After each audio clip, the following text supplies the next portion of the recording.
Vale, está todo listo. Venga. Vale. Loren, vale, hemos grabado contigo el curso de La Llama School. Sí. Y ya que te teníamos aquí, hemos pensado, pues grabemos una charla informal. Encantado. No por aclarar cosas del curso, que creo que se explican muy bien en el mismo. El curso, por si alguien no lo ha visto y por algún motivo ha saltado directamente a este bonus que vamos a publicar junto al curso de la School. El curso va... Bueno, vamos a resumámoslo entre los dos. Vale, se llama Tebeos de humor y pena. Tebeos de humor y pena. Antes nos propusiste otro título que era... Tebeos de humor y muerte. Tebeos de humor y muerte. Hemos rebajado un poco el drama. Sí, he decidido quedarme en la pena. Bueno, no sé qué es peor, pero me parecía más apropiado la pena. Porque la muerte al final te hace pensar en la muerte. Y en la pena entra todo. Entra la muerte, pero también entra el dolor, las experiencias chungas, que son las que a mí me generan un poco las ideas. En el curso Lorenzo explica paso a paso cómo hacer un TVO de los suyos, de alguna manera, desde plantearlo, el guión gráfico explica lo que es, arrancas repasando la historia del humor absurdo en español, de tus referentes, básicamente, Gila, autores de La Codorniz, Mingote, Gómez de la Serna, algunos literarios como Espronceda. Y luego ya llegas a hablar incluso al final del curso de cómo vender el TVO, lo que es cómo presentar el dossier, cómo hacer el dossier, etcétera. Creo que esas cosas son prácticas. Te voy a mover esto un poco hasta aquí. Porque al final, o sea, quiero decir, yo no sabría explicar los mecanismos en sí del humor, o sea, es una cosa, igual que tampoco explico en el curso, pues cómo hay que dibujar, ¿no? Eso me parece una cosa que no se explica, o sea, uno dibuja como dibuja y ya está. Pero sí que doy unas pistas de cómo yo trabajo, por si a alguien, pues oye, le resulta útil aplicar algo parecido o algunos trucos de los que doy, o el que quiera seguirlo a rajatabla, pues adelante. Bueno, de hecho, yo creo que el curso es interesante también solo si simplemente eres lector. O sea, si has leído alguno de tus temas que tenemos aquí encima de la mesa. Pistas, sí. Tenemos aquí encima de la mesa. De los que tenemos en la mesa, solo falta uno que me he dejado en casa. Vaya por Dios. Faltan dos. No, faltan dos. La muerte y Román Tesoro. La muerte y Román Tesoro. La muerte y Román Tesoro. Y falta Cuidado que te asesinas. Cuidado que te asesinas, que a mí me flipa. Se presentó en la falta Llama. California Rock and Fuel si nos ponemos técnicos. Lo que pasa es que eso fue autoeditado. Sí, vamos a repasar los... Madre mía, es que he hecho mucho. Has hecho mucho. No paro. California Rocket no está en estas obras incompletas que se publicaron el año pasado. No, se ha quedado fuera porque era una obra demasiado larga como para incluirla ahí. O sea, hubiera supuesto ya un tochazo de 600 páginas y creo que con 476 ya está bien. Por empezar por algún sitio, yo me he apuntado varios temas. Yo no conozco toda tu obra. Nosotros aquí en La Llama te descubrimos con Cuidado que te asesinas, editado por La Cúpula, y como es una de las editoriales fetiche de La Llama, bueno, porque somos vecinos, están realmente muy cerquita. Para mí es una referencia a nivel personal porque editaron Odio, en fin, La Cúpula, quiero decir, no voy a son leyenda. Víbora, han sido la casa de Gallardo, de Max, de tanta gente, ¿no? Entonces editaste Cuidado que te asesinas, que tiene quizá pues una de las portadas más bonitas de la historia del TV español, quizá. Yo creo que, no sé si la más bonita. Yo he dicho una de las más. Ya me estaba yo subiendo. Yo he dicho el rango. una de las más bonitas. Bueno, una de las más bonitas. Desde luego es única. Hasta a día de hoy no he visto un TVO con foto. Fíjate que conforme lo decía, es curioso porque en Cuidado ya me vas a echar abajo lo que acabo de pero muy rápido. Venga. Te lo voy a echar abajo, pero muy rápido. Curiosamente, es una de las portadas más bonitas de la historia del TV español. Sí. Es la única que no has dibujado porque es una fotografía de Centramina, que es el personaje protagonista del... Sí, pero hecho Muppet. Hecho Muppet. Y entonces, conforme estaba hablando contigo, he mirado ahí. Que está ese Cornelius, que es un muñeco de felpa también. Pero es posterior. Es posterior, bueno. Yo lo hice primero. Tú lo hiciste primero. Yo lo hice primero. Torices, bastante antes. Vaya rata, Torices, en fin. Así que Torices, hijo mío. Pilladísimo. Dale una vuelta. Haberle dado una vuelta a ese brainstorming de la portada, Torices, te hemos pillado. De todas maneras, te digo una cosa. No sé si tenía en mente mi portada, pero si fuera así, un orgullo, porque Cornelius es un tebeazo, seguro. Cornelius es un tebeazo. Lo tengo, no lo he leído todavía entero. El tomo que se acaba de editar. El tomo que se acaba de editar no lo he leído. Yo creo que entra en plano, está justo ahí detrás. Sí, mi cuerpazo no lo tapa. Es el... Joder, voy a cogerlo, es una tontería no cogerlo. Hombre, no. Uy, coño, que me caigo. Tampoco hace falta matarse. Sí, hombre, pero ahora no lo pongas, que la gente hace comparación con los míos. Claro, es que no sé qué ha pasado... Esto sí, ¿ves? Porque es un fanzine... No sé qué ha pasado este año con el cómic español. Cuando más caro está el papel... ¡Más gordo! Más gordo. Curiosamente, la semana pasada presenté los premios de Ficomic y hice bromas respecto a lo gordo, o sea, porque se han editado... De hecho, bueno, yo ya hice una broma también en Twitter. No sé si llegué a citar el tuyo, creo que yo cité el tuyo. Básicamente cité tres. Cité el Cornelius, cité el Por culpa de una flor de Medem. Sí. ¿Medem? ¿Lo he dicho bien? Sí, María Medem. María Medem, sí. Y el Obras Incompletas, creo, de Monta. Es como... Y dije, claro, este año vas a una tienda de cómics, ¿no? Decía algo así como, ¿cómo nos gusta ir a tiendas de cómics y pasar la tarde allí y gastarnos 50 euros comprando un cómic? ¿Qué ha pasado? En mi caso es tal cual, o sea, porque el mío cuesta 40 y pico. Pero, claro, es que son 476 páginas. A ver, esto es una rareza. 44 este libro que está sujetando ahora Loren es una rareza por muchos motivos. Primero, el grosor, el tamaño. Claro, que ahora, bueno, sí, es verdad, Cornelius. Quita eso, vamos a quitarlo. Que parece que estamos hablando de Mark, que me encanta, es lo que iba a decir. Yo he ido comprando los fanzines que ha sacado de Cornelius y me divierto muchísimo, me encanta. Y estoy seguro que ese libraco me va a flipar. Justo ayer me lo encontré por la calle a Mark. Que quede claro que la portada con foto es tuya. Del muñeco del protagonista, eso ha sido mío. Cuando lo presentaste aquí en La Llama, trajiste el muñeco. La verdad es que el muñeco era divertido. Todo el mundo se hizo fotos con él. Qué cosa, o sea, qué de enamorarse ese Muppet. Ahí está en casa. Lo llevo a todas partes, claro. Porque... Es que es en fin... Sí, fue una cosa... A ver, es que lo pedía el personaje, ¿no? Porque de hecho el dibujo del personaje ya está inspirado en los personajes de Jim Henson. ¿Ah, sí, Claro, o sea, yo hice una asociación de ideas bastante mongola. O sea, a ver, yo dije, bueno, este personaje vuelve a su barrio Entonces estaba pensando en todo esto del barrio, la nostalgia, y entonces pensé en Barrio Sésamo. Y entonces ahí hice el link con Jim Henson y dije, bueno, pues que tenga pinta como de Muppet, como de muñeco, de teleñeco. Y aparte porque, bueno, una de las cosas que apela a mi nostalgia es Fraggle Rock. Y entonces yo la diseñé ya con ese aspecto.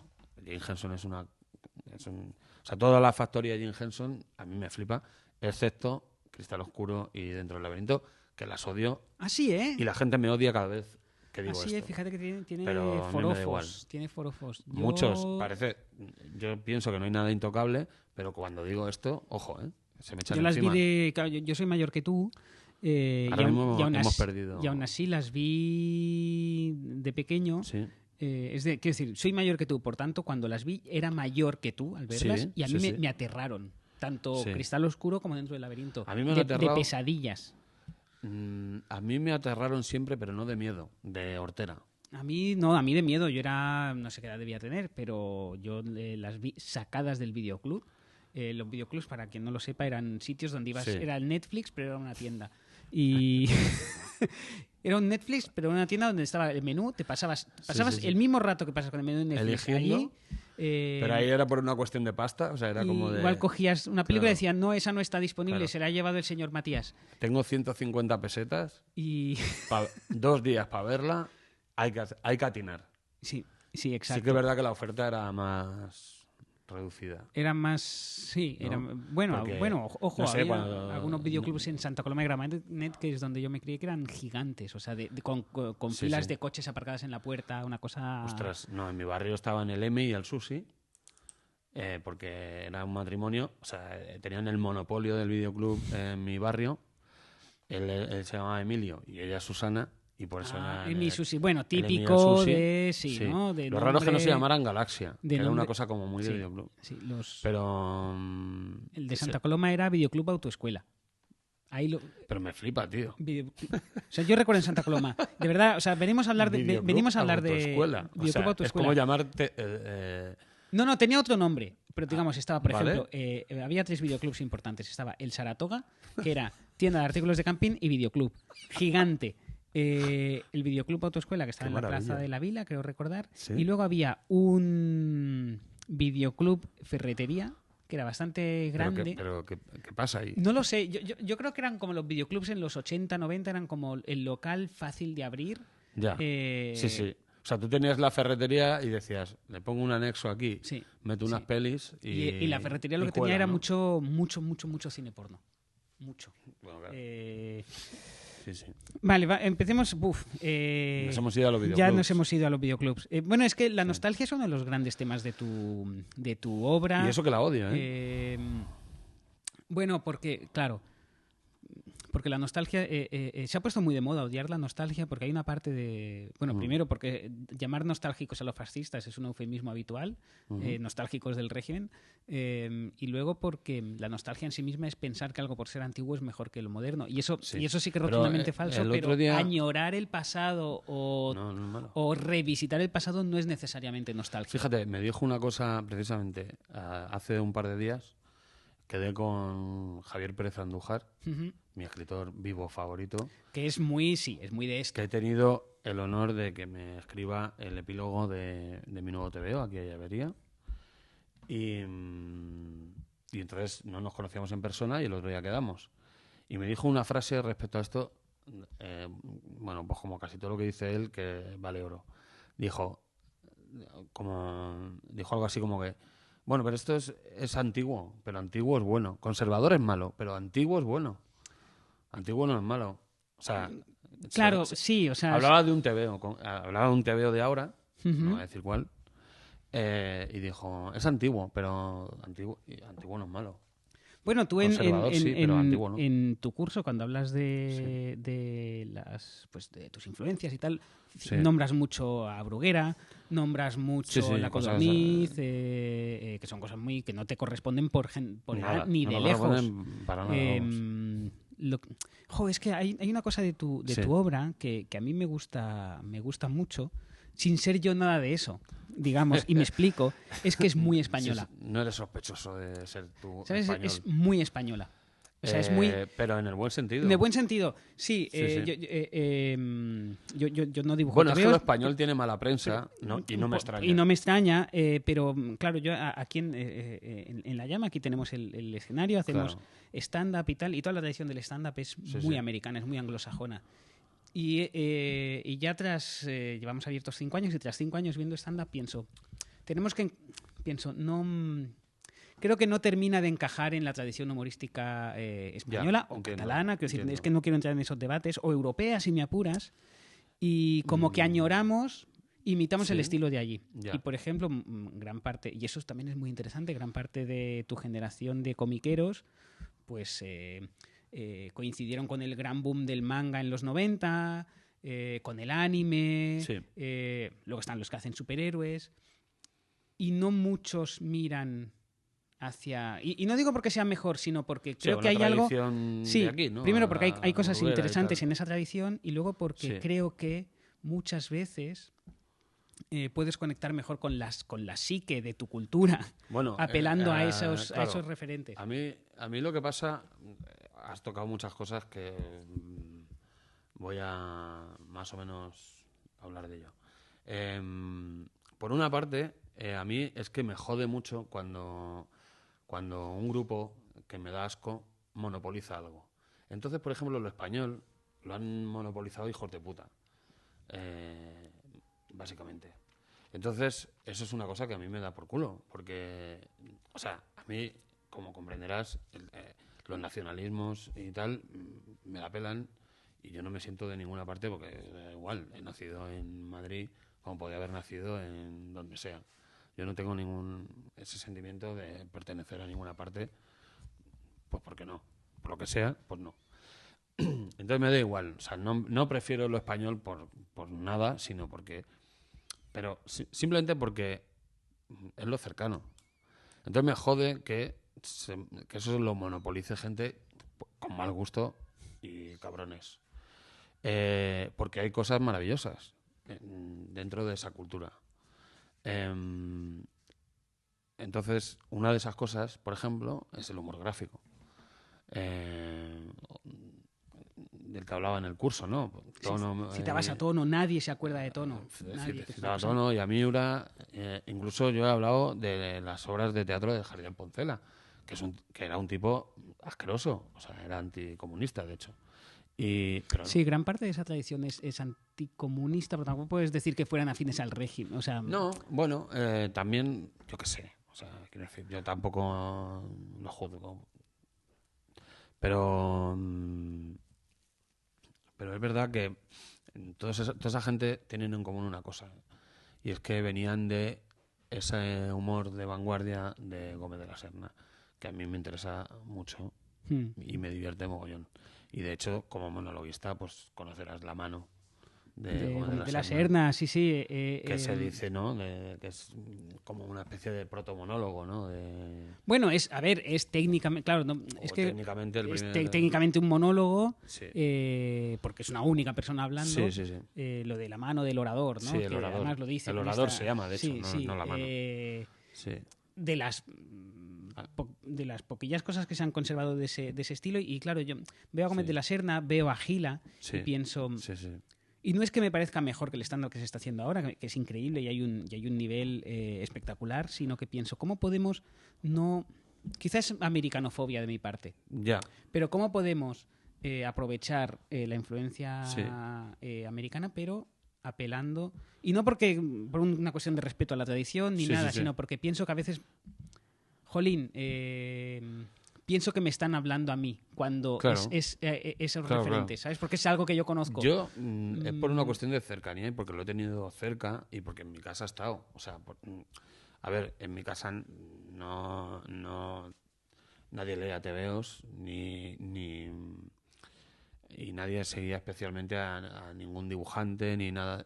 Pero sí estaba el periódico, había algún recopilatorio de estos, algún tomo de estos de Mingote, o el diccionario de Cole, por ejemplo, que era divertidísimo. Cosas así, ¿no? Cosas de ese tipo estaban por mi casa. Y yo lo que pasa es que lo leía todo, sin criterio. Esos libros estaban por mi casa y yo no tenía otra cosa que hacer más que leer todo lo que había. Entonces, ¿qué pasa? Pues eso al final es cercano, pero quiero decir, es circunstancial. Si a mi padre o a mis padres o a mis hermanos mayores les hubiese dado por algo más japonés o americano o lo que sea, pues yo ahora no estaría hablando de esto. Claro, es que pero en mi casa había eso, pues... En tu caso, si vamos al Queridos Difuntos, por ejemplo... Por ejemplo, ahí has cogido un TVO que es muy pretendidamente... es muy rural, es muy de la España rural. Y también, bueno, pues tiene las formas de una obra de teatro y un poco sí tiene ese rollo que hablábamos de Jardiel Poncela, ¿no? De esas obras de teatro que hacía él con un toque de surrealismo, de humor absurdo y tal. O sea, eso es buscado. Sí, es una cosa que se ve en tu... Pero es que además, de hecho, es que cada capítulo termina con una copla, que yo quería utilizar coplas reales, pero dije, bueno, es un lío, ahora me tienen que encajar, vete a saber si hay problemas de derechos de autor, no sé qué. Total, que me salió mejor. ¿Te inventaste las coplas? Yo pensaba que eran No, coplas las reales. las he escrito yo, me las he inventado yo. No existen. Yo estaba convencido. Sí, por ejemplo. Estas se notan esto, más, pero estas que canta la muerte antes del final de cada capítulo, me las he inventado yo. O sea, todo en el TV me lo he inventado yo. Bueno, dentro de que yo copio a quien me da la gana, pero las he escrito yo, las coplas. Sí, sí. Sí, esto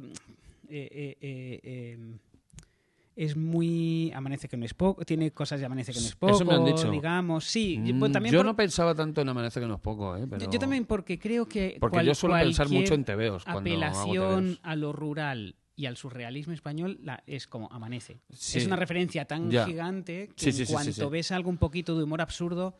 claro. O sea, por ejemplo, yo que en algún monólogo he hecho algo más absurdo me han dicho, oye, Amanece con eso, y es como, no estaba pensando en eso, estaba pensando en Gila, por ejemplo. Claro, mira, de hecho, yo, por ejemplo, el primer libro que publiqué es una cosa que ni siquiera firmé como Lorenzo Montatore, lo firmé como Loren hace muchísimos años, lo sacó Bang y se llamaba Por ver el bicho volar. Ese es realmente mi primer tebeo. Yo no lo considero mi primer tebeo y no lo nombro como mi primer tebeo, porque realmente la estructura es más parecida a un libro ilustrado. Lo que pasa es que tiene bocadillos, pero no tiene las características de lo que yo considero que es un tebeo, por así decir. Pero fue una primera publicación y yo ahí había visto Amanece que no es poco, pero para mí no fue la referencia. Ni siquiera el humor manchego de Chanante fue la referencia. Pero todo el mundo lo emparentó con eso. ¿Por qué? Porque estaba utilizando humor y estaba utilizando anécdotas del pueblo. O sea, eran historias rurales del pueblo de donde es mi madre, donde nació mi madre, anécdotas que nos han contado siempre y tal. Yo utilicé esas anécdotas, les metí un toque de surrealismo y humor. Entonces, ¿qué pasa? Que automáticamente haces eso y ya estás siendo Chanante o, como tú dices, ya Amanece, o amanecista. Sí. Y yo, en verdad, no pensaba en eso cuando lo estaba haciendo. Simplemente yo tiraba por ahí. Y en Queridos Difuntos, lo mismo. Me han citado muchas referencias que yo no tengo. No por nada, ¿eh? No tengo nada en contra ni de José Luis Cuerda ni del humor chanante. Pero es que realmente nunca lo he nombrado como una... Y si te fijas, nunca lo he nombrado como una referencia porque no lo es. O sea... No, de hecho... Me he reído con ellos. Las referencias que nombras son, pues eso, la tradición del humor gráfico español, de tono hasta... Claro, y me he reído con esas cosas. De hecho, citas a todos los grandes en el curso, hablas de Max, que tenía apuntado aquí también para preguntarte por Max. Y luego creo que tu obra, o bueno, tú mismo perteneces a una nueva hornada de humoristas, bueno, no sé si humoristas gráficos, de creadores gráficos, en gran parte dominada por chicas en general, que os habéis criado, o habéis crecido, más bien dicho, pues con la influencia del manga de los 90, esa pequeña explosión que hubo en los... hablo de tu generación, no de ti en concreto. O sea, que muchas chicas se pusieron a dibujar porque de repente veían cómic femenino por primera vez. Entiendo. No femenino porque tenga una característica peculiar, sino porque había protagonistas. Ellas eran protagonistas de esos cómics. Entiendo. Y habéis crecido aquí en Barcelona. En concreto, pues alrededor de Fat Bottoms, que es una tienda mítica, está aquí al lado, especializada en fanzines, pues de las pocas tiendas especializadas en fanzines del planeta. Del mundo, Del mundo. Y en los eventos de fanzinerismo. Tú empiezas como... Por eso quería empezar hablando de este Obras Incompletas, que es una recopilación. Yo creo que esto no se ha hecho nunca, quizá eso con Cornelius, que es una recopilación de tus fanzines. Sí. Y no sé qué ha ocurrido con vuestra generación para que haya esta nueva hornada. No digo que sea como el mejor momento cómic español, ni mucho menos, pero sí que hay como una generación nueva de creadores gráficos. Bueno, en mi caso ha sido... O sea, creo que fue una cosa circunstancial. No sé. O sea, pero dio la casualidad que justo yo llegué a Barcelona en un año, que fue 2014, a finales de 2014. Yo estoy viviendo aquí hasta 2019.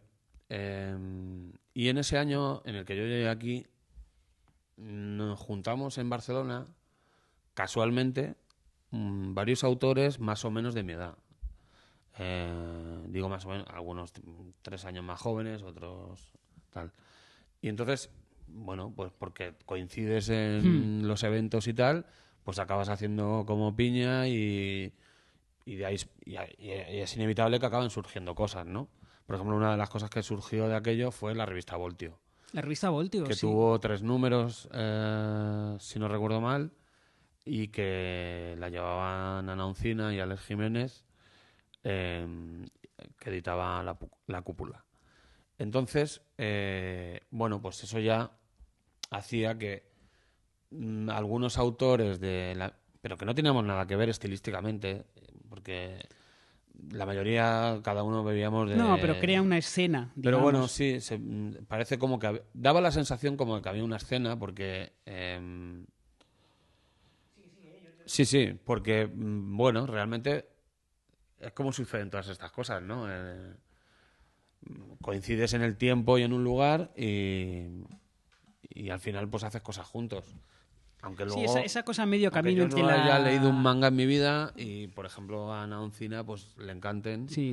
O, fíjate, Antonio Hitos, gran amigo mío, y yo tengamos referentes tan dispares. Y sin embargo, hay algo en común. Es que quizá lo que conforma una generación o una escena no es tanto la influencia o el estilo como cierta actitud. Un impulso, ¿no? Entre la amistad y la competitividad, un poco, y la competencia. Bueno, claro, porque tú también te viene eso, ¿no? Dices, hostia, este de al lado, ¿no? Sí. Él saca esto, pues... Sí, no es tanto por competir como por... No, pero es como que te picas. Quiero jugar a esto. Exacto, porque dices, joder.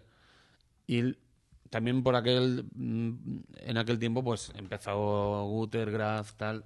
Entonces eran como citas obligadas y... Guter, Graf, para quien no lo sepa, son dos eventos bastante importantes de autoedición y fanzines. Sí. Básicamente son mercadillos. Y de editoriales pequeñas. Mercadillos donde tú como autor pagas o pides, a veces pagas una cosa, una cuota mínima, o a veces te la asignan. O la compartes o lo que sea. Y tienes un espacio así pequeñito para poner tus fanzinitos encima. Y tu camiseta, lo que sea. Exacto. Entonces, pues, bueno, pues yo, por ejemplo, por aquellas montamos una cosa que era algo que mucha gente hacía, que era como, venga, vamos a hacer una editorial de fanzines, ¿no? Y la nuestra fue Panoli, que éramos Clara Soriano, Jenny Espinosa y yo. Sí, lo recuerdo. Y mira, por ejemplo, aquí tenemos un fanzine de Panoli, el Hello My Baby, que se me ocurrió a mí, porque esto está inspirado en el corto de dibujos animados de Chuck Jones. Sí. Y que a mí me obsesiona desde pequeño. Y fíjate, pues, ¿quién colaboró? Pues Antonio Hitos, Morbix, Cachete Jack, Nacho García, Anabel Colazo, es que fíjate, Mar Cerdá, Andrés Magán, Jim Plug, Ana Galván, Jenny Espinosa, Albert Montéis, Julia Sagrámola, Puño, Ana Oncina, Clara Soriano, Luis Bustos, Alex Jiménez y yo. No está mal, ¿eh? No está mal. O sea, tú ves... de hecho, yo creo que en casa no lo tengo. Y esto ahora mismo no se puede hacer, yo creo. Y ya me lo... No, ahora mismo no se puede hacer. Y ya me lo llevo. Sí. No sé, ¿has visto la expo del CCCB? No, todavía no he podido. Que quiero ir mañana. Se titula Constelació Gràfica. Sí. Estoy deseando verla. Y son 6 autoras, partes de esa generación. El criterio que han seguido para hacerlo es... han preferido centrarse en 6 personas, aunque... Sí. Hay fanzines de todo tipo, pues igual está expuesto, no lo sé. 6 personas, chicas las 6, y que tengan al menos una novela gráfica editada. Ese es el criterio que han seguido. Por ejemplo, un nombre importante que no está en la exposición es Cristina Daura, autora del Logo de la Llama. Sí. Porque es más ilustradora porque no ha hecho cómic. No narra, digamos. Hace carteles, sobre todo, hace diseño. Bueno, claro, es que si es una expo de cómic, tiene que haber cómic. Pero digamos que esa exposición es el... ¿Tú la echas en falta a ella? No la he hecho en falta. No la he hecho en falta. Es como... Sí, pero bueno... ¿Qué criterio han seguido? Y es, pues, bueno, el criterio... por lo menos, sí, han acotado que tengan una novela gráfica editada. Que sea un cómic. Sí, porque Roberta Vázquez... Roberta Vázquez es que hace cómics... Sí, edita muchos fanzines al año. Sí. Todas tienen fanzines. Todas, sí. Pero han seguido el criterio de que tengan al menos una novelita gráfica. Está guay eso. Editada. Sí, porque por ejemplo... Por acotar. Nadia y Jenny también hacen más ilustración, pero también han hecho cómics. Sí. Y, por ejemplo, El Buen Padre sí lo he leído, Chacales todavía no, de Nadia. Sí. Que lo saca con Sapristi también. Ya que nombramos a Nadia, que tiene un estilo... es una autora interesantísima. Huelga decir que muchas de esas... todas las de la Expo lo son. Todas ¿no? las de la Expo lo son. Todas han acabado haciendo pues una ilustración para el New Yorker, una ilustración para el New York Times. Yo flipo. Es increíble. O sea, es como, madre mía. Y es como, ¿qué ha pasado ahí? Y Abby tiene muy claro qué es lo que ha pasado ahí. Habla de Fat Bottoms, del Gutter, del Graph. Vamos a ver, ¿qué ha pasado? Pues que son buenísimas. Bueno, sí, claro, sí. Sí, lo que pasa es que son buenísimas. Y trabajan mucho. Y es como, pero ¿cómo es posible que haya ilustradoras con A, digamos, como ese grupo, y que todas sean chicas de una edad más o menos similar, aunque, por ejemplo, María Medem se ve como más... más joven. No, más mayor creo que es. ¿O no, me estoy confundiendo? De Ana Galván. Ana Galván, perdón, me he confundido. Mayor, sí. Y ella se ve casi María como... Medem quizá un poco más joven. Ana Galván se ve como fuera, o sea, habla casi en tercera persona, pero realmente la edad es muy similar. Pero es que eso es una tontería, ¿no? Porque tiene que ver en el... O sea, quiero decir, lo importante es el momento en el que empiezas a hacer...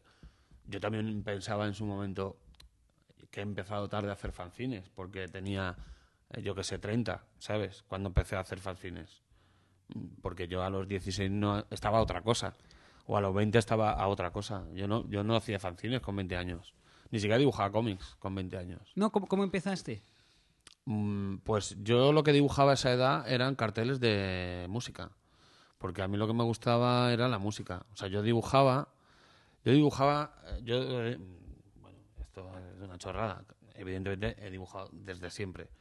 Y yo desde siempre he tenido como el impulso de contar historias, ¿vale? De hecho, escribo mucho desde bien pequeño y ganaba concursos de literatura de estos que hacían en la revista del cole y en el instituto y cosas así. O sea, he ganado concursos de relatos y tal. Entonces mi impulso es el de contar historias, de siempre. Lo que pasa es que dibujo más o menos bien, apañado, resultón, y entonces era inevitable, yo creo, que acabara haciendo tebeos. Pero me desvié, digamos, hacia la música porque es una cosa que me apasiona, ¿no? Y porque me siento un músico frustrado. O sea, yo no sé tocar nada. O sea, sé 4 acordes de la guitarra y fatal. Entonces, pues me dio por lo que hacía mucha gente que no sabía o que no tenía paciencia para aprender un instrumento, que era pinchar música. O sea, yo empecé a ser DJ y empecé a pinchar música por bares y tal. Caí en una sala de conciertos y un amigo y yo empezamos a encargarnos de la programación de conciertos. Entonces él se encargaba más de la parte de programar y yo además hacía los carteles, yo le ayudaba y aparte diseñaba los carteles. Todo esto está muy bien explicado en Obras Incompletas. Por cierto, quiero decir, para resumir, ¿no? Y así empecé yo en el dibujo. Y no fue hasta unos años después que empecé a leer cómics. Pero ya, pues eso, por una cuestión de, no sé, llegaron a mí de una forma un poco extraña. O sea, yo había leído tebeos de pequeño y tal, pero no era un devorador de tebeos. O sea, yo leía cosas, pero leía de todo. O sea, leía a lo loco. Hace poco en una charla por fin conté que una de las cosas que yo más leía y que dibujaba era una enciclopedia que tenían mis padres. La enciclopedia de varios tomos, que uno era de ciencia, otro de no sé qué, tal. Esa enciclopedia yo me la sabía de pe a pa y copiaba las fotos y había un tomo de biografías y entonces yo me dedicaba a hacer retratos de los biografiados. ¿Y cómo empezaste? O sea, y cuando te lanzaste a los fanzines, que esto es obras incompletas, que es lo que llevo queriendo decir desde hace un rato. Y no te dejo. Y soy yo que me voy despistando. Obras incompletas es una rareza porque, como muchos de los autores y autoras que hemos nombrado, Loren empezó editando fanzines, ya sabéis lo que son fanzines, bueno, tengo aquí uno delante, el de Cornelius, que son cómics autoeditados, que tú te dibujas, tú te maquetas, te vas a tu tienda de fotocopias, lo grapas tú mismo muchas veces y te vas a venderlo por 5 euros por las tiendas y acabas perdiendo dinero. Eso es. Básicamente, Loren, digamos, tiene bastantes fanzines y una editorial le propuso editar este tocho, que es pues sus fanzines desde 2015 a 2022. Esto es muy raro. Lo habitual con un fanzine es lo siguiente, es que el autor los lo acaba edita, convirtiendo en una historia larga. O lo convierte en una historia larga, o recupera algunas viñetas pues para, por ejemplo, Bárbara Alca lo ha hecho, su novela gráfica básicamente son sus fanzines. Roberta Vázquez también, pero en general lo que hace es que ese autor vende los fanzines, mucha gente se los compra. Claro. Mucha gente se los compra y los pierde, y esos fanzines el autor pierde las copias, no los tiene, se pierden. Yo de la mayoría no tengo copia física. Y entonces son obras casi fungibles. O sea, esto es muy raro. Es muy raro, pero por el contenido. Me voy a explicar. Por ejemplo, tú lo comparabas con el de Cornelius, pero es otra cosa. Porque Cornelius es un mismo personaje. Es el mismo personaje, sí. Recopila hay cierta unidad. Recopila todo lo que ha hecho Martorices sobre Cornelius. Esto no es eso. O sea, de hecho, ECC me dijo, vamos a recopilar todos tus fanzines. Y yo dije, bueno, vamos a recopilar todos los fanzines, pero a esto hay que darle otra forma, ¿vale? Y además recuerdo que yo estaba perdidísimo porque decía, ostras, tengo como una libertad de espacio y de páginas que me cuesta saber qué hacer porque no hay un precedente a esto. Y como decía antes, Antonio Hito, que es muy amigo mío y más vivo, me dijo, tío, tienes la oportunidad de hacer un libro único. Entonces, está a camino... Es bastante rareza este libro. Claro, es un libro que está a camino entre el libro de arte y la recopilación y la antología.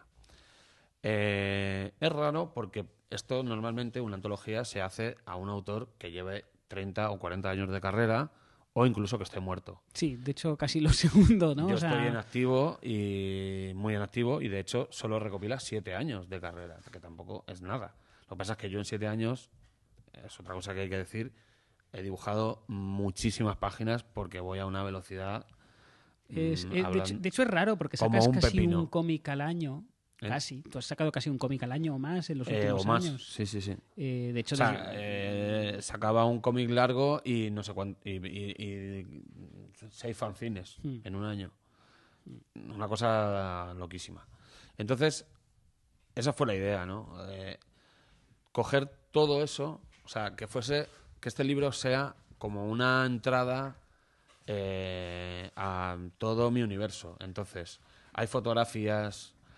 Y hay, sobre todo, yo creo que lo más interesante es que hay muchos textos que yo mismo he escrito que contextualizan cada fanzine, que hablan de los bocetos que están incluidos, hay guiones gráficos, hay fotos de mis cuadernos, o sea, está todo. O sea, esto es como que yo te abro los cajones de mi estudio y te enseño todas las vergüenzas y lo que nadie enseña. Sí, eso. O sea, es como... Yo no he tenido oportunidad de ojearlo porque me lo has traído. O sea, sí. Este es mi ejemplar que me has regalado hace un rato.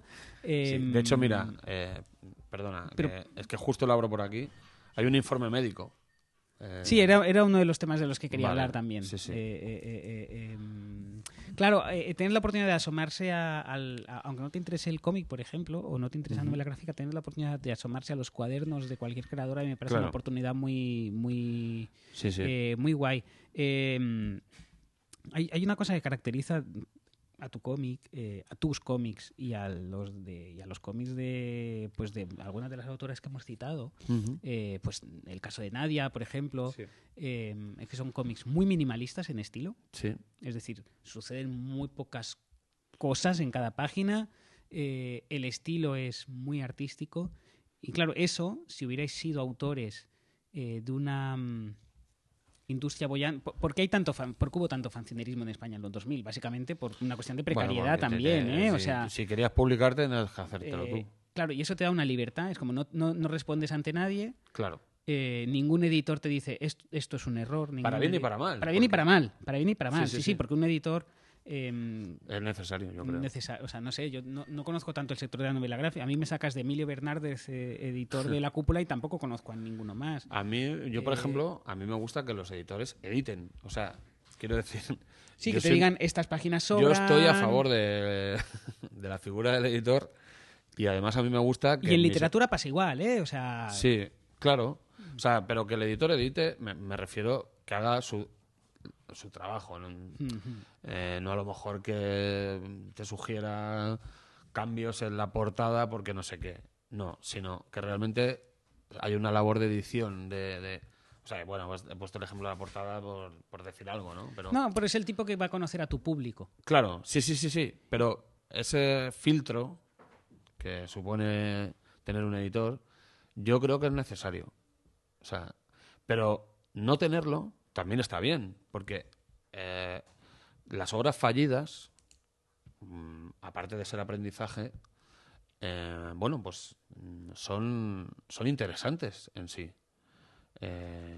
Hay toda una... no sé, tienen gracia, ¿no? Hay una estética del error, hay una... aquí, yo por ejemplo, hay fanzines que hubiera dejado fuera porque no los soporto, o sea, porque los veo y digo, madre mía, qué horror, qué mal, o sea, está mal hecho, o sea, pero los he tenido que dejar tal cual, porque ahí está la honestidad, o sea, ahí está la verdad de lo que hice, ¿no? Pues, ¿cómo lo voy a cambiar? Sí que es verdad que en algunos sí que he corregido alguna cosa, pero bueno, pero donde corrijo, lo cuento. Por ejemplo, te pongo un ejemplo, hay un fanzine que yo publiqué en bitono rojo y en un papel que la tinta, o sea, que no absorbía la tinta. Entonces me llegaron todas las copias con el papel arrugado y encima el rojo no tenía sentido en la historia. No, o sea, eso estaba fatal. Bueno, pues yo en Obras Incompletas lo he cambiado a verde, que tiene mucho más sentido con lo que se cuenta en la historia. El rojo lo cambió por verde, pero yo explico que ese TVO salió en rojo, que la tinta jodió las páginas y que el que lo compró por 4 pavos pues fue un timo porque fue un fanzine que estaba mal hecho y tal. Entonces, de eso va Obras Incompletas. O sea, es como todo ahí. Bueno, porque hay una cosa muy interesante en la creatividad en general, y es que tu material de trabajo muchas veces es ¿no? tu argamasa, claro. Tus ingredientes son precisamente el error y tu propia ineptitud. Es como tienes una intuición de lo que quieres hacer, empiezas a hacerlo y tu talento, tus herramientas o tu presupuesto no están a la altura de lo que quieres hacer, y con eso tienes que intentar negociar entre lo que querías y lo que tienes. Y entonces ese ejercicio me parece muy interesante. Que ya digo, lo digo sin haber ojeado el libro porque en fin, no había tenido acceso al mismo. Bueno. Relacionado con esto, con el estilo, que tú dices que hay cosas, ¿no? Con lo que te he dicho, del que el fanzine os permite experimentar y hacer cosas raras, páginas muy minimalistas donde no ocurre nada, os explican cosas de forma abstracta. Eso está presente en ti, está presente en otros autores de tu rollo, coño, de tu escena. Y está presente en Max, por ejemplo, en los últimos TVOs de Max, que son muy abstractos. Sí, Max, bueno, yo lo digo en plan bien. Me gusta mucho como autor porque a mí me gustan mucho los autores, ya no solo de cómic, te hablo incluso hasta directores de cine o tal, que cuanto más mayores, más sinvergüenza se vuelven. Eso me encanta. Más egoístas también, ¿eh? Más gamberros. Más gamberros. No, o sea, quiero decir, eso está genial, ¿no? O sea, yo qué sé, pienso en el Twin Peaks de 2017 de David Lynch, ¿no? Pues venga, o sea, es un tío ya mayor que hace eso. Pues yo, a favor, a tope. Y Max, pues haciendo un TVO como Fio y Greg o tal. Que a mí realmente el TVO que me gusta de Max, o sea, Vapor, me vuelve loco. Vapor. Lo presentamos aquí en La Llama, me parece. No. Y Rey Carbón. Rey Carbón, que es el que presentasteis aquí. Sí. Y Rey Carbón, que es una absoluta maravilla. Es verdad que tenéis un estilo similar. O sea, bueno, tenéis. Bueno, a ver, porque yo copio cosas de Max, claro. Pero escucha, y Max también coge cosas mías. O sea, no, pero es que él lo dice. O sea, sí, ¿eh? Pero mías y de, yo qué sé, y de Andrés Magán, y de Antonio, y de... O sea, tú hablas con Max y Max te lo dice. O sea, yo veo lo que hacen la gente. Y de María Meden, y de... O sea, María es una crack. Sí, Max, digamos, es un autor Max ya está, veterano está al tanto de lo que ¿qué edad hay? debe tener? 60 y pico debe tener Max. Sí, y está al tanto de lo que hay y le gusta. Y si ve algo de un fanzine de alguien de 20 o de 30 que le mola, se lo apaña y se hace un TVO. No tiene ningún problema con eso y te lo dice. Y a mí eso me parece fantástico. O sea, quiero decir... hay una cosa interesante no de lo que hacen otros autores de su edad, que es apoltronarse, que es como todos los años el mismo TVO. Bueno. Hay una cosa guay de tu obra, eso se ve mucho en Queridos Difuntos, por ejemplo, que es rural español, Sí. Rural español, catolicismo, digamos, Sí. y Super Mario Bros. Digamos, Sí. porque los paisajes, Sí. bueno, esta página, por ejemplo, es el nivel 1 del Super Mario Bros. O Sí. del Sonic, en fin, arcade 8 bits, bueno, es que... Bueno, un poco de Keith Haring. Esto está cogido directamente ya del... Esto es el Mario Bros. Del 3. Mario 3. Este es el Mario 3. Pero con un descaro que Sí, me da hasta vergüenza. Bueno, no me da vergüenza. Y el de Umbral, La mentira por delante. Sí, y hay una cosa, y es muy guay que digas, no, yo hago Sí. cómic, pero mis influencias son, pues, yo qué sé, pues Twin De Peaks, cualquier parte. literatura, Sí, de música. cualquier Hay parte. mucha música en todos tus tebeos. Sí. Claro, es que la música... o sea, es importante, o sea, quiero decir, y la música te permite... o sea, te abre de pronto unas formas de narrar distintas, ¿no? O incluso fórmulas antinarrativas, o sea, o no canónicas, o no clásicas de narrar. Y eso es... Yo tengo fanzines que están basados en... Yo estoy escuchando tal disco y... ¿no? Como OG, que está basado en el primer disco de... Bueno, en verdad, los tres discos de Noi, de la banda alemana. Pues, por ejemplo, ¿no?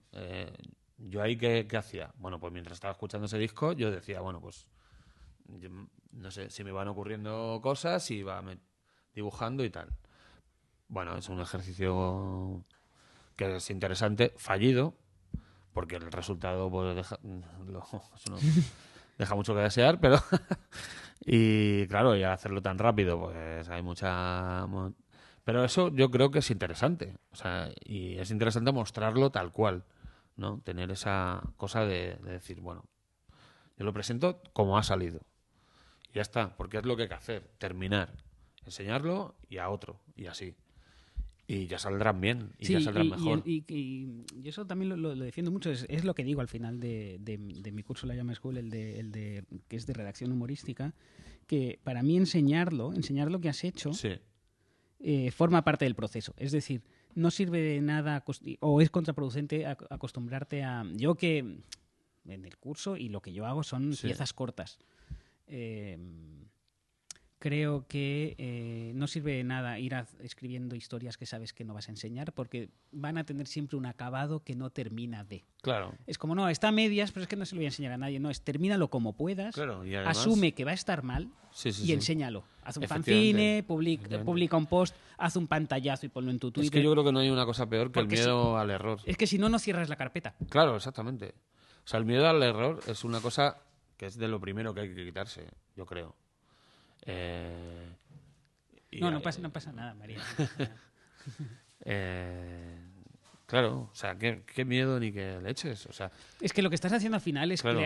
Mira, por ejemplo, son monigotes, son chistes en internet, son lo que sea. Es decir, no que tengas miedo al error si estás haciendo la nueva entrega de Star Wars, sí, porque hay un montón de acciones. Bueno, pero porque tú ahí ya has firmado una cosa que te obliga a tal. Pero lo bueno de la precariedad es que no te juegas nada. Claro, no te juegas nada. Pero le pasa a todo el mundo. O sea, yo, por ejemplo, yo me acuerdo que para Reyes este año a mi madre le regalé una... Hola, mamá. Le regalé un libro para hacer caligrafía, para hacer lettering, ¿no? Le regalé los rotuladores estos tan chulos y tal. Y entonces la veo un día que está ahí como... Ay, es que no me sale, no sé cuánto. Digo, pero vamos a ver, pinta en una esquina, prueba en una esquina, emborrona al lado, ¿sabes? Hazlo mal y en la siguiente página te saldrá mejor. No, o sea, ella quería que todas las páginas quedaran perfectas. No es así. Bueno, hay cierta paz en eso. Y especialmente la caligrafía casi que te llama, ¿no?, a esa cosa de... Claro, pero eso tiene que ir dándose en el libro poco a poco. No, ya que en la primera... O sea, si en la primera página pretendes ser un monje del siglo XII, no tiene sentido, ¿sabes? O sea, hay que cagarla y hacer un rayajo. Claro, yo le decía, ese libro, mamá, ese libro es tuyo. O sea, es decir, ¿qué más da? Incluso si lo enseñas, ¿qué importa? ¿Qué importa? Sí. Tú estás ahí probando. Hay cierto pudor. Claro, en un fanzine que tú te pagas, que tú te fotocopias, que es una puta grapa, que está mal impreso, que tiene 1000 fallos, pero ¿qué más da? Un fallo más. O sea, de hecho, ya digo, yo creo que es bueno lanzarse y lo que salga. Hay una frase que a mí se la digo a Avi cada 2x3 y no tiene ninguna importancia, y él la dijo sin darle ninguna importancia. Pablo Taladro ¿Sí? es el impresor, ¿Sí? uno de los impresores ¿Sí? de Máquina Total. ¿Qué es Máquina Total? Máquina Total es una tienda de fotocopias. Sí. Es una tienda de fotocopias, tienen risografía, imprimen camisetas, pero es una tienda de fotocopias. Una tienda de fotocopias, que es donde vais los bueno, tú ya no vives en Barcelona, pero donde van los fanzineros de Barcelona a hacer los fanzines que venden en la tienda al lado, que es Fat Bottoms, básicamente. Sí. Y Pablo Taladro una vez le enseñó un folleto y le dije, mira, quiero hacer esto, quiero hacer un folleto como este para regalarlo a quien la llama. Sí. Y era un folleto pequeñito. Le dije, en Máquina Total podéis hacer esto, y me dijo, sí, pero mal. Y a mí ese sí, pero mal me hizo tanta gracia. Qué buena... Me dijo, sí, lo podemos hacer, bueno, pero mal. Y pensé, joder, qué bonito esto que acabas de decir. Qué fino. Sí. Dijo, sí, pero muy mal. Buena esa, ¿eh? Y pensé, esta es mi gente. Esta es mi gente. Siempre en mi equipo, Pablo Taladro. Sí, pero mal. Que es como, que es siempre positivo, asumiendo la derrota. Y creo que no hay no hay mejor manera de enfrentarse a lo creativo. No, totalmente. Y luego puedes ser todo lo perfeccionista que quieras, pero pero mal. Es una gran respuesta, ¿eh? Sí, pero mal. Si me llega a decir, por pudor, que no lo puede hacer... pues yo no lo habría hecho. Mira, vete a otro lado porque a nosotros nos va a salir mal, y hubieras dicho... ¿Sabes? Él a mí no me engañó porque me dijo, lo voy a hacer mal, pero me dijo que sí. Y dije, estupendo. Y claro, en fin, claro. editamos ese folleto que vamos a reimprimir ahora. Es un libreto de instrucciones para aprender a manejar un libro. Es muy divertido. Está lleno de faltas de ortografía. Y pensé, joder, qué bien. Sí, o sea, es asumir el error y la derrota. Pero ni siquiera asumirlo, o sea, es que no hay ni que pensarlo. O sea, tú lánzate y hazlo. Y aparte... o sea, yo me acuerdo que pues eso, cuando eras más chaval, estaban esta gente como futurible, ¿no? Como de, vamos a hacer un no sé qué, vamos a montar un grupo, vamos a hacer un fanzine, vamos a tal. Y yo decía, pero ¿dónde está? Hazlo ya. Sí, sí, sí. ¿Sabes lo que te digo? O Sí. sea, me daba mucha rabia la gente que no terminaba las cosas. Ya. A mí Pero sí. ¿qué más da? Tú termínalo y ya harás otro. Y el tercero saldrá mejor que el primero, pero hay que terminar. ¿Eres impaciente con tus Yo, cosas? la hostia, pero si saco 10 fanzines al Es año. verdad que sacas, es verdad que produces, es verdad que produces Yo mucho. no puedo. O sea, a mí me tienen que decir templa, Lorenzo, que, ¿sabes? Sujeta los caballos, tío, que Es verdad que acabas de produces sacar mucho. un libro de Es de 500 páginas. Claro, para mí yo entiendo que en la novela gráfica, ¿no? que dibujas y ahí es una parte de artesanía muy importante, pues eso puede suponer un freno, pero muchas veces tú cuando quieres hacer algo creativo es porque quieres transmitir o comunicar algo, ¿no? Hay un contenido que quieres transmitir, una información que quieres dar. Y lo importante es darla. Es decir, Claro. no la vía que uses. Claro. Por supuesto que la vía que uses pues va a hacer que brille más esa información, sí o no, pero es como, quiero hacer un cómic en el que Jesucristo tiene superpoderes, porque me parece muy importante expresar esta idea, hazlo ya. Bueno, Jesucristo tiene superpoderes. Bueno, ¿no? sí, ya era un mal ejemplo. Era un mal ejemplo porque básicamente es un cómic de la Biblia normal. ¿No? Sí, va de eso. Es su identidad. Jesucristo es que realista. Sí. Que decir, era un mal ejemplo, pero bueno, creo que se ha entendido. Sí. Vale, el fanzine que no está incluido aquí Sí. es California Rocket Fuel. Sí. Tú eres muy bueno con los títulos, hablas de eso en el curso de la Llama School, por tanto no hace falta que lo toquemos. Pero California Rocket Fuel...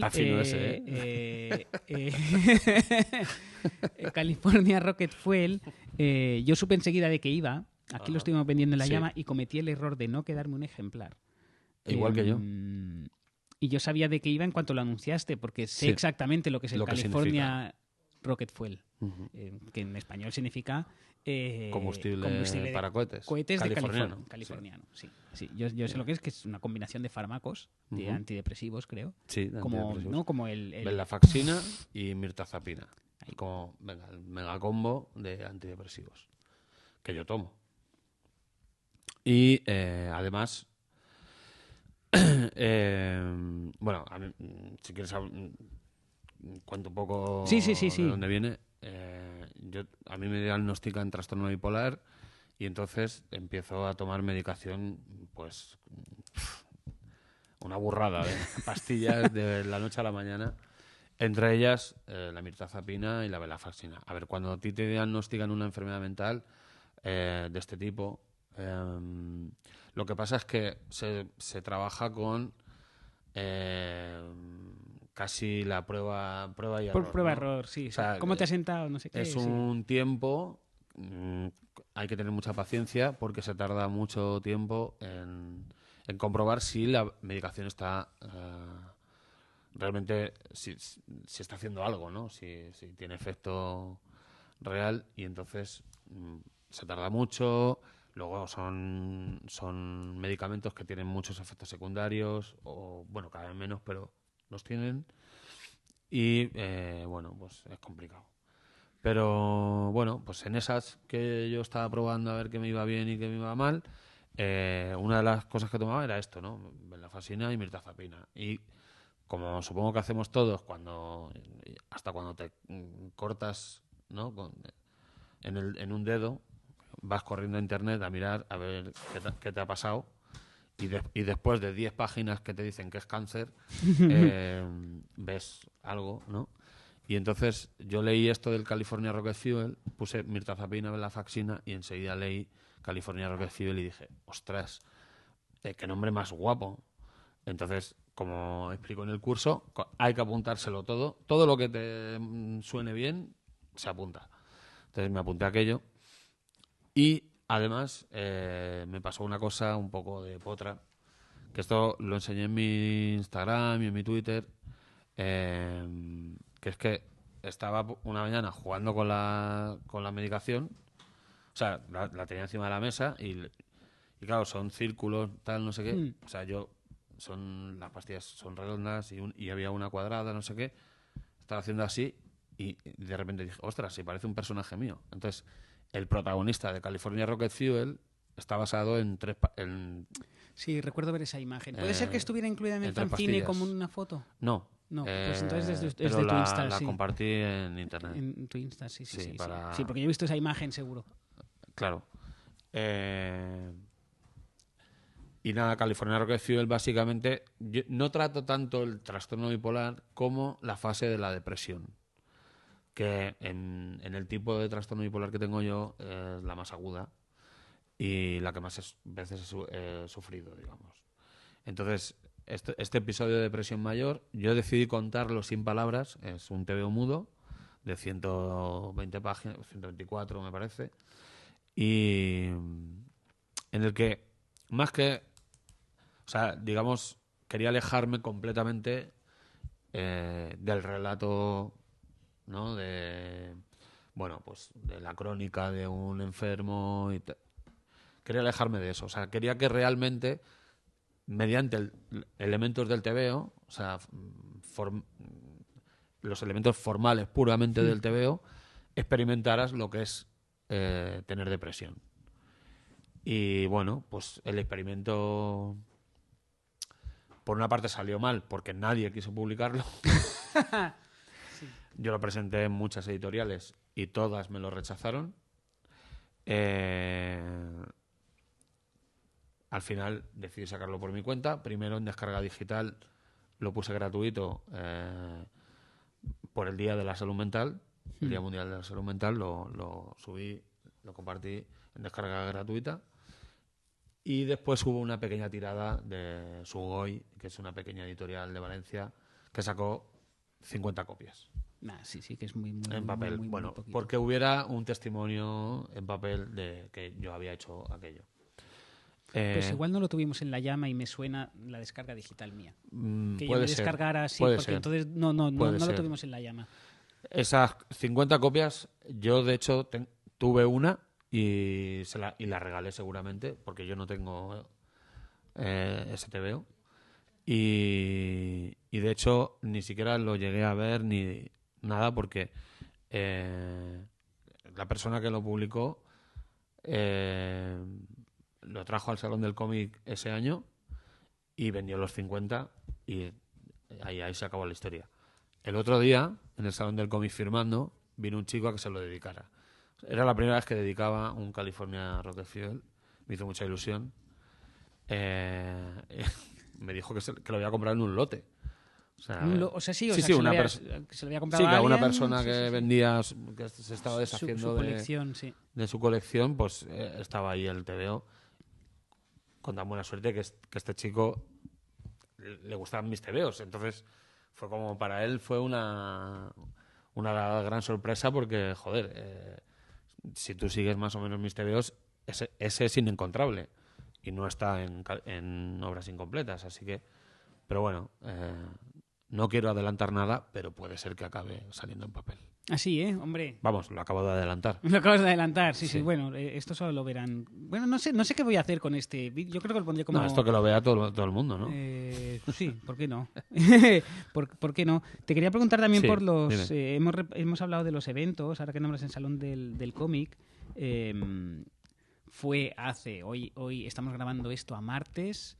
El Salón del Cómic fue este pasado fin de semana. ¿Firmaste mucho o qué? ¿Y cómo llevas lo de las firmas? Pues firmé bastante. O sea, de hecho, estamos muy contentos. Digo, estamos la editorial y yo, porque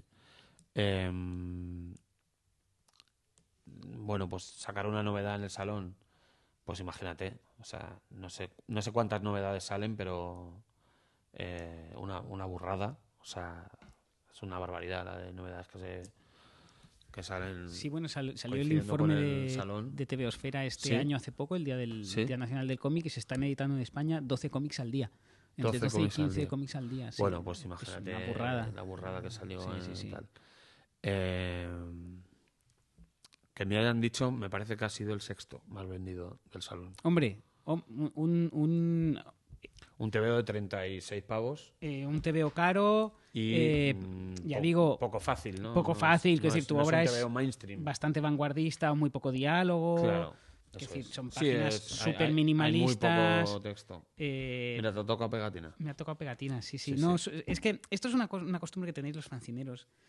Como estáis acostumbrados al craft, a tocarlo todo, os gusta regalar cosas. Bueno, yo es que soy muy del objeto y de dar cosas. De hecho, las firmas del salón...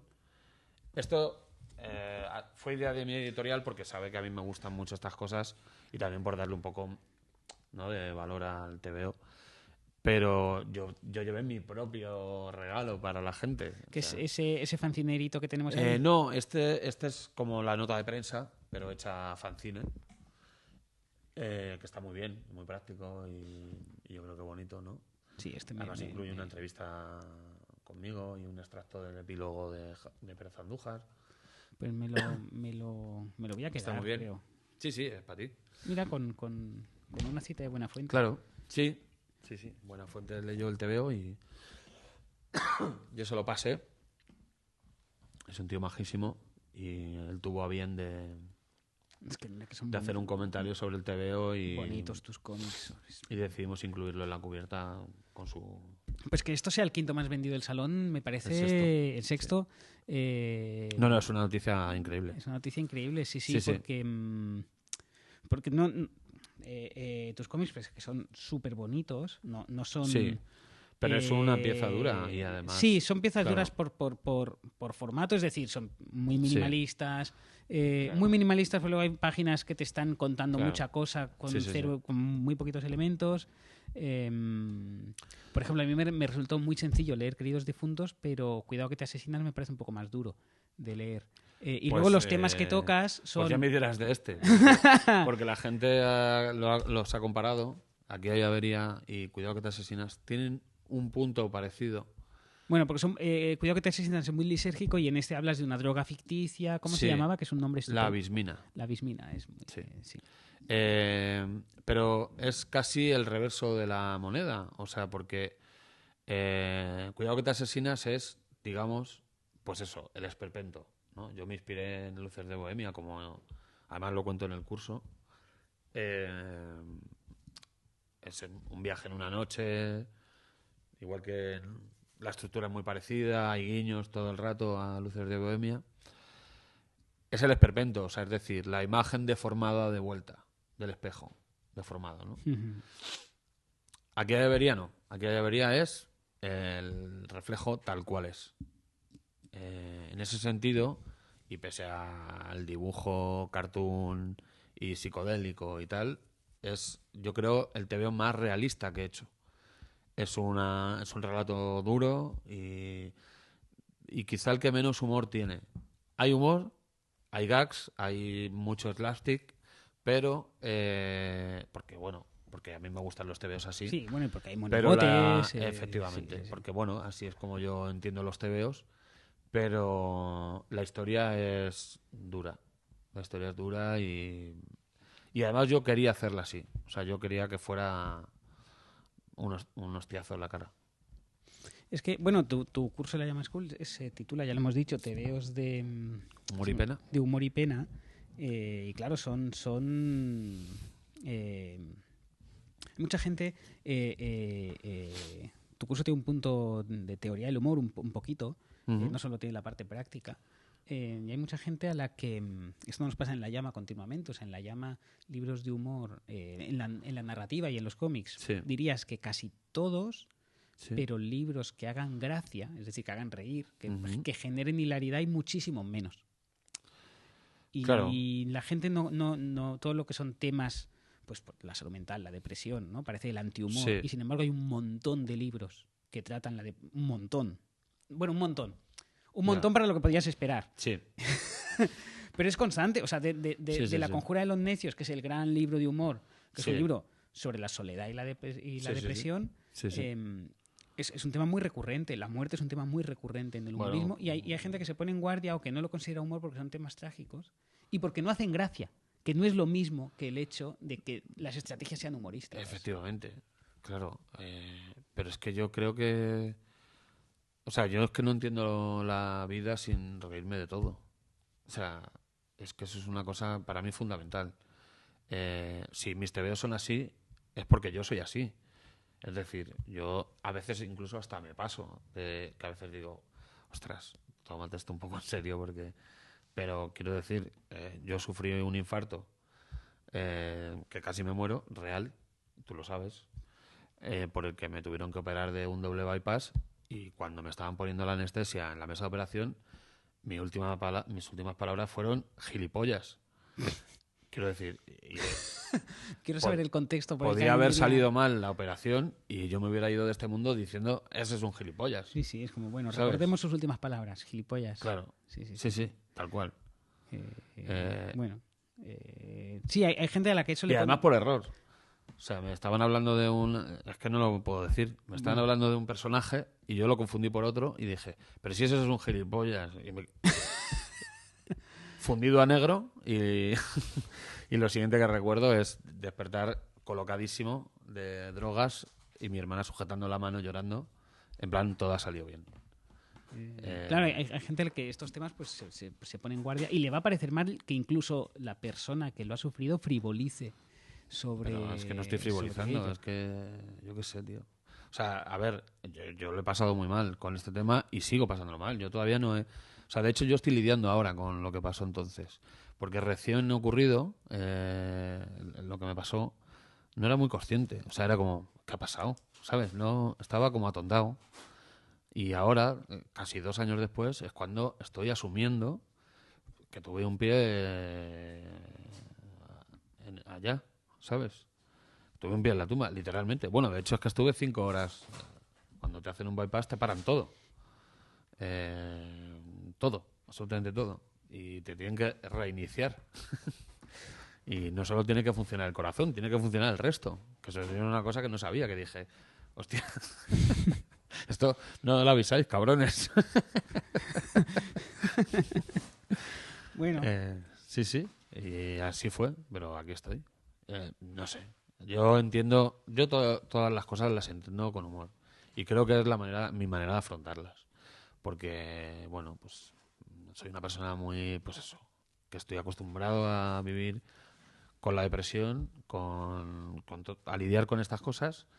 Si no fuese por el humor, tío, no podría dar un paso, ¿sabes?